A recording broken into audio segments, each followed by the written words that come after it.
Olá, pessoal. Vamos encerrar essa semana. Vamos falar das sociedades irregulares, também chamadas de sociedades em comum, que nós já falamos que elas são despersonificadas, porque os seus atos constitutivos ou não existem, ou até existem, mas não foram levados ao cartório, que dá na mesma.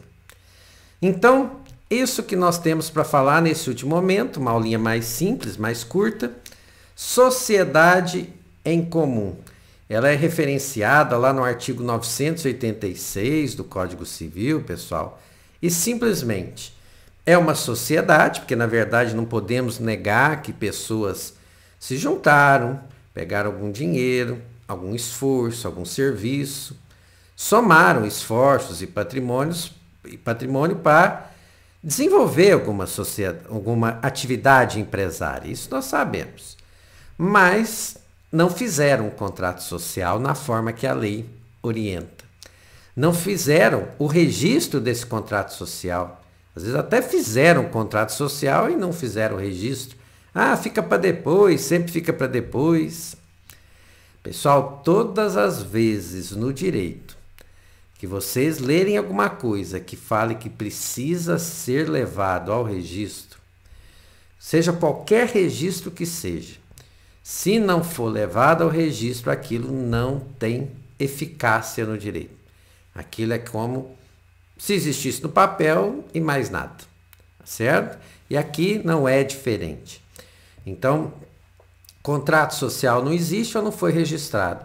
A sociedade está despersonificada, ela está irregular, ela não tem aquela separação patrimonial que nós falamos no nosso último encontro, ela não tem segurança para os bens dos sócios, tem nada, não tem nada, certo? Existem pessoas físicas ali que estão exercendo uma sociedade, uma atividade empresária, né? Uma sociedade, mas de uma forma equivocada, irregular. E é como eu falei para vocês, vocês vão observar ao final dessa curta aula que o que a lei está preocupada não é com os sócios, as pessoas que estão ali. A lei está preocupada com as pessoas que fizerem contrato com esses sócios, porque eles podem ser levados ao erro de achar que existe uma sociedade regularizada e não tem. Então, sociedade em comum ou sociedade despersonificada. Há grande proteção dos credores e pouca proteção desses sócios irregulares. Na verdade, a proteção para esses sócios é quase nenhuma mesmo. Tá bom? Então, sobre a responsabilidade pelas dívidas, só para a gente ver dos principais efeitos. A sociedade tem personalidade jurídica? Não, porque nós já estudamos que personalidade jurídica só surge no momento que o ato constitutivo, o contrato social, é registrado. Sociedade responde pelas dívidas da atividade? Ora, se não tem personalidade jurídica, não tem uma sociedade empresária, só tem os sócios. Então, a sociedade não responde por nada. São os sócios que respondem juntos por todas as dívidas e obrigações assumidas e com todo o patrimônio irregular. Todo o patrimônio particular, desculpa, certo? Pelo fato dela estar irregular. Então, toda aquela proteção que a gente estudou nessa semana, de montar um contrato social, registrar, criar separação patrimonial, porque a gente não sabe dia de amanhã, pode acontecer um imprevisto e a gente quebrar, e a gente não queria que o nosso patrimônio particular fosse usado para pagar todas as dívidas da empresa, eu posso ficar na ruína. Tudo isso cai por terra quando as pessoas não regularizam a sua atividade. Tudo isso cai por terra quando se trata de uma sociedade em comum ou uma sociedade despersonalizada. Não é um bom negócio. Definitivamente não é. Certo? Fonte disso que eu estou falando está lá no artigo 990 e seguintes do Código Civil. Certo? Olha que situação ruim. Todos os sócios respondem solidária e limitadamente ou seja, solidário. O credor pode cobrar toda a dívida de um sócio só, se ele quiser. O credor não é obrigado nem a fatiar a dívida. Tem 3 sócios lá. 3 pessoas que estão exercendo aquela atividade empresária de forma irregular. Ele pode escolher um só. Ah, não quero mexer com os 3 não. Escolhe um e move o processo só contra um.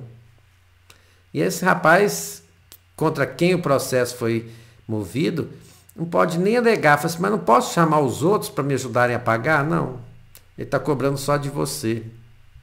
Depois que você pagar, você que receba a parte dos outros. Então, a lei não tem um bom olhar para essa situação. Então, respondem solidária e ilimitadamente, ou seja, até com o último centavo, com essas dívidas. Existe uma expressão na lei que não se engane, não se engane.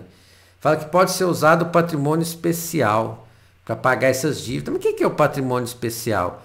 É aquela contribuição que cada um deu. Então, temos 3 sócios, por exemplo, nessa sociedade em comum. Um entrou com R$1.000, o outro entrou com R$2.000 e o terceiro entrou com R$3.000. Nós temos R$6.000 que estão ali sendo usados na atividade empresária. Se os credores vierem receber, o que é facultado a qualquer deles falar, fala assim, não, vamos penhorar pelo menos esses 6.000, beleza. Esses 6.000, que é o patrimônio dado para o exercício da atividade, que seria o patrimônio social, se houvesse, né, uma sociedade regular, ele pode ser todo penhorado, e não importa o que cada um deu, que um deu mais, não, isso não importa. É o que a lei chama de patrimônio especial, mas não pensem que isso é uma proteção, porque não é. Esses 6.000 não foram suficientes para pagar o credor, vai em cima do sócio do mesmo jeito.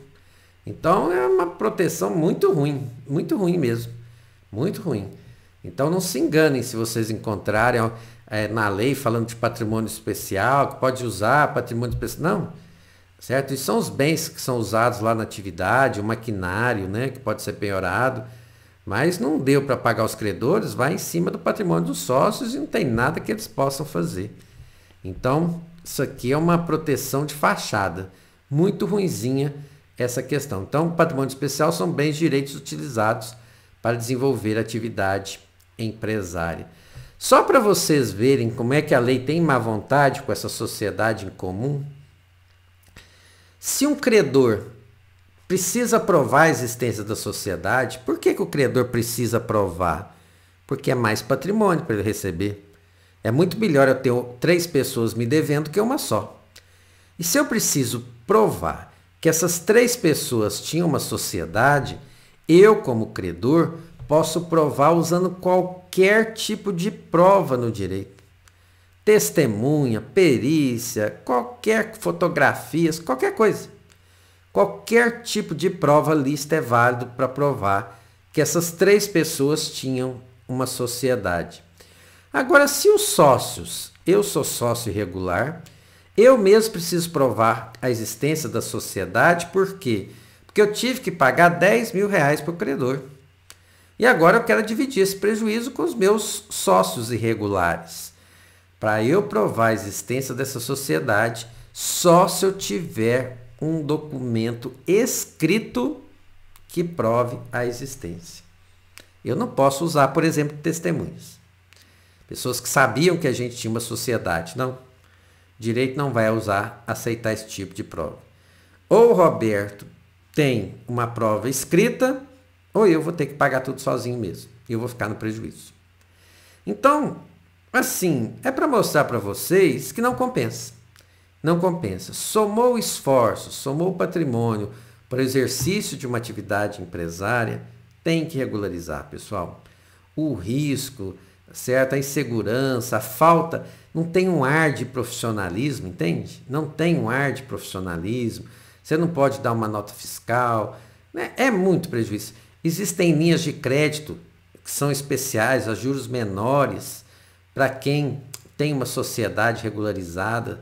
Se eu não tenho uma sociedade regularizada, eu vou ter que pegar empréstimo para pessoa física, que o juro é muito maior. Então, não compensa. Realmente não compensa isso. Então, o ideal realmente é a gente convencer as pessoas da necessidade de regularizar as suas atividades. E com isso, nós encerramos as aulas dessa semana.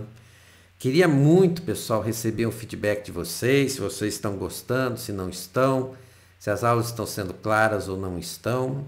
Vocês me ajudariam muito, muito mesmo. Tá bom? E tô lá para tirar todas as dúvidas que vocês tiverem.